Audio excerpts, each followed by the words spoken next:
Ela não estava usando uma máscara. O rosto monstruoso e verde era o rosto dela. Um dos representantes mais emblemáticos de terror para criança. Goosebumps é criação do escritor R.L. Stine. Esse RL é de Robert Lawrence. Nascido em Columbus, Ohio, Stine era um menino tímido e medroso que adorava histórias de terror. Seu primeiro contato com o terror foi, segundo ele, Pinóquio, lido por sua mãe. O conto original é, sim, bem assustador. Ele também gostava muito de um programa de rádio chamado Suspense. Um dia, no salão em que sua mãe mandou ele cortar cabelo, ele encontrou uma pilha de quadrinhos da EC Comics, incluindo Contos da Cripta. Sua mãe não permitia esse tipo de gibi em casa.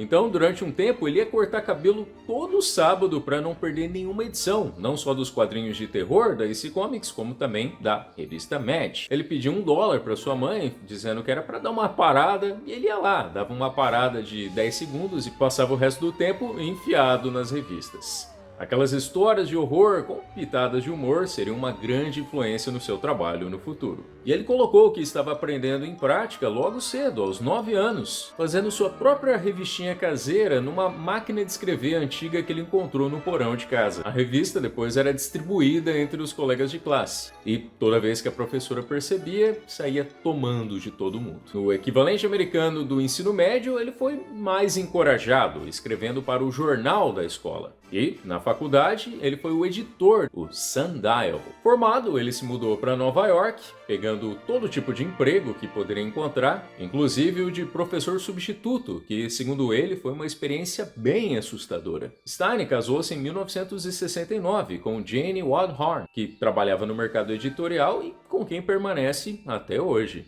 Depois de alguns trabalhos aleatórios envolvendo escrita, ele encontrou um emprego na editora Scholastic. Sob o pseudônimo Jovial Bob Stine, ele escreveu vários livros de piadas para crianças. E Stine criou uma revista de humor nos moldes da Mad, a Bananas, que durou 72 edições entre 1975 e 1984. Em 1986, sua superior dentro da Scholastic pediu para ele escrever uma história de terror para adolescentes. Seria para fazer parte de uma linha de terror para adolescente chamada Point Horror. Stine não fazia a menor ideia de como era um terror para adolescentes, então ele foi na livraria e pegou vários exemplos para ter uma ideia do que fazer, incluindo livros de Lois Duncan e Christopher Pike. A história que ele entregou, Blind Date, foi um grande sucesso de vendas e logo providenciou mais títulos de terror para jovens, inclusive A Babá, que se tornaria uma série de livros. Dando uma pausa nesse mundo do terror para jovens, ele foi contratado pela Nickelodeon para desenvolver a história e os personagens de um programa que eles estavam preparando, o Castelo de Eureka. Stine foi o roteirista-chefe durante as 3 temporadas do programa. Paralelamente com seu trabalho em Castelo de Eureka, Stine começou uma série de livros de terror para adolescentes, dessa vez todos dele. O nome da série era Fear Street, ou Rua do Medo. Rua do Medo também foi um grande sucesso e levou a ideia de produzir uma linha de livros de terror para uma galera mais jovem, dos 8 aos 12 anos. O nome dessa série? Goosebumps. Goosebumps é a palavra inglesa para aquelas bolinhas que ficam na pele quando a pessoa está arrepiada. Goosebumps começou com o livro Bem-vindo à Casa dos Mortos, lançado em julho de 1992. Esta já foi uma cidade normal, e éramos pessoas normais. A maioria de nós trabalhava na fábrica de plásticos nos arredores da cidade. Então, um dia, houve um acidente. Algo escapou da fábrica, um gás amarelo. Ele parou sobre a cidade tão rapidamente que não vimos, não percebemos. E então, foi tarde demais. E Dark Falls não era mais uma cidade normal. Entre Rua do Medo e Goosebumps, Stine começou a produzir como uma máquina, pelo menos um livro pronto por mês. As ideias para os livros geralmente começavam com algum título chamativo, e ele desenvolveria a partir daí. Ideias também poderiam vir de algum acontecimento em sua vida. A Máscara Maldita foi inspirada em seu filho Matt, que em um Halloween estava com a máscara presa e não conseguia tirar. Stein afirma nunca ter bloqueio criativo. Antes de começar cada livro, ele faz um esboço geral de cada capítulo. Faz também uma lista de todos os personagens daquela história com alguns detalhes sobre cada um. E ele decide como a história termina. Depois só fica faltando colocar tudo isso junto em uma história. Sua rotina diária é garantir todos os dias 2.000 palavras escritas antes da 1 da tarde. O contrato inicial de Goosebumps era para 6 livros. Ninguém imaginava o fenômeno que se tornaria.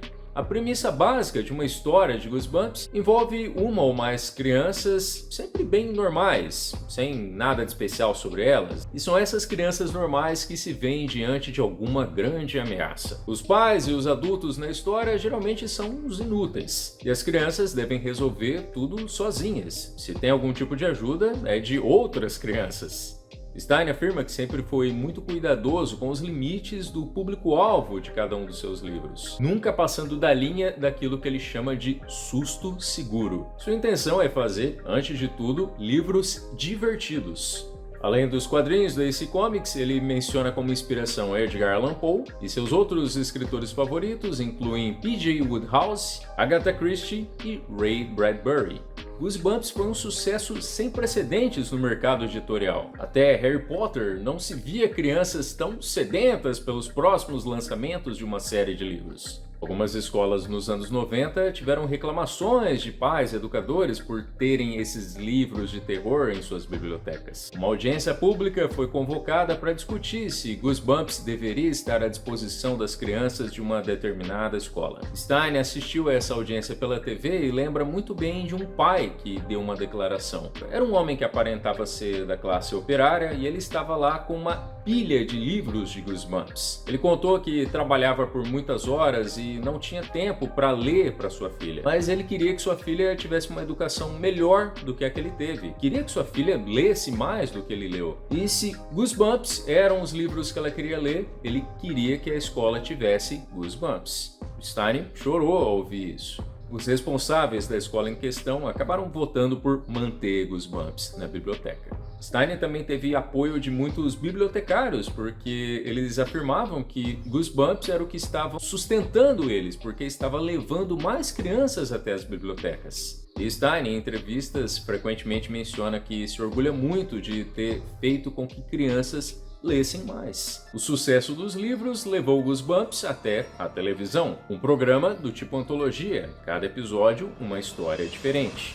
Algumas alterações foram feitas nas histórias, alguns malfeitores que saíam ilesos nos livros ganharam alguma punição na sua adaptação na televisão. E também várias histórias ganharam finais mais felizes. A única exceção talvez tenha sido Uma Noite na Torre do Terror, que ganhou um final talvez um pouco mais perturbador do que o do livro. Assim como o Clube do Terror, lançado 5 anos antes, a versão televisiva de Goosebumps foi uma parceria entre Estados Unidos e Canadá. E, assim como o Clube do Terror, o pequeno Ryan Gosling apareceu em uma das histórias. Além da série de TV, Goosebumps rendeu alguns games. O mais popular foi Escape from Horrorland.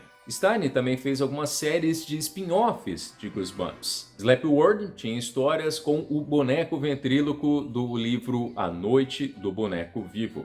Teve também Horrorland, Goosebumps Série 2000 e Goosebumps Os Mais Procurados, com histórias trazendo o retorno de vilões clássicos da primeira série de Goosebumps. Entre trabalhos fora de Goosebumps estão alguns livros de terror para adultos, livros do universo de A Gangue do Lixo e The Haunting Hour, que também ganhou uma versão para TV no formato antologia. 3 filmes baseados em A Rua do Medo foram lançados pela Netflix em 2021. Goosebumps ainda ganhou 2 filmes até agora, com uma versão de Stein interpretada por Jack Black, na qual vários monstros dos livros dele escaparam para o mundo real. E recentemente Goosebumps ganhou uma nova série de TV, mas dessa vez não é do tipo antologia, é uma história serializada que usa elementos de vários contos diferentes de Goosebumps. E é bem mais dark do que o programa de TV anterior. R.L. Stein hoje está quase chegando nos 500 livros escritos. Aos 80 anos, apesar de não estar lançando na mesma frequência que costumava fazer nos anos 90, ele ainda não deu nenhum sinal de que está parando. Seu livro mais recente de Goosebumps é o primeiro volume de uma nova série, House of Shivers. Um abraço e até uma próxima.